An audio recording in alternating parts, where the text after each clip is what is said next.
سلطان دار مساليك البلد اللي حرقت وشرد أهلها.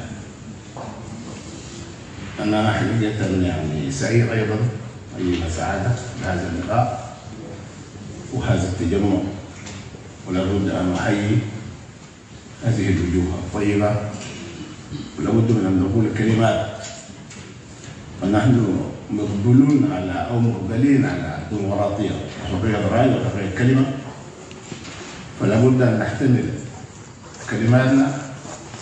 ولكن أبدأ بأن أحيي الأخ العزيز الدكتور مندوب الأكاديمية، والتحية للأخ الدكتور السيسي والحبيبة مريم والصديق ياسر عثمان وأخونا العزيز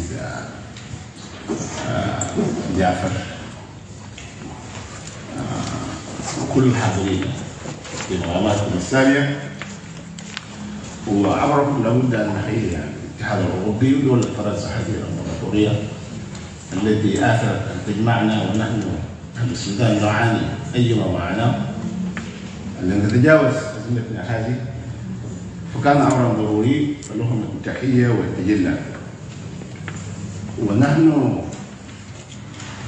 كما ذكرت أن مقبلين إلى الديمقراطية وحرية الرأي، فلا بد أن نحتمل كلماتنا. يعني أنا يعني أؤكد أن أزمة السودان وقضية السودان هي قضية كبيرة وإنسانية قبل أن تكون قضية سياسية، ولكن نتطلع ونتشوق للحل السياسي الذي نرجوه ونأمل أن يكون يعني. ولكن بالضرورة أن نكون واضحين أكثر يعني.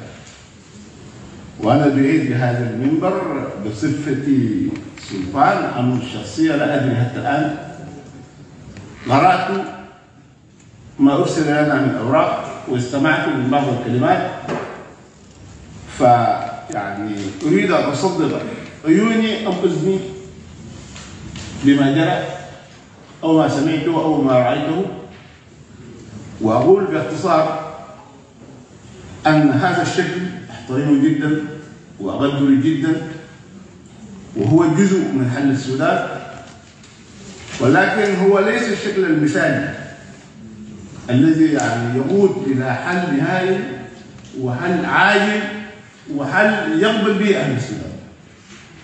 فبالتالي إن كان الأمر كذلك، أنا أطلب حقيقة من هذه الدولة المضيافة والحاضرين جميعا بأن نتشكل بشكل أكثر مثالية حتى تكون مخرجاتنا مقبولة ومنفذة لمجتمعنا. نحن أهلنا الآن لاجئين، أهلنا مشردين، أهلنا محروقين، أهلنا ميتين في الأعراء لم يتم دفنهم حتى هذه اللحظة.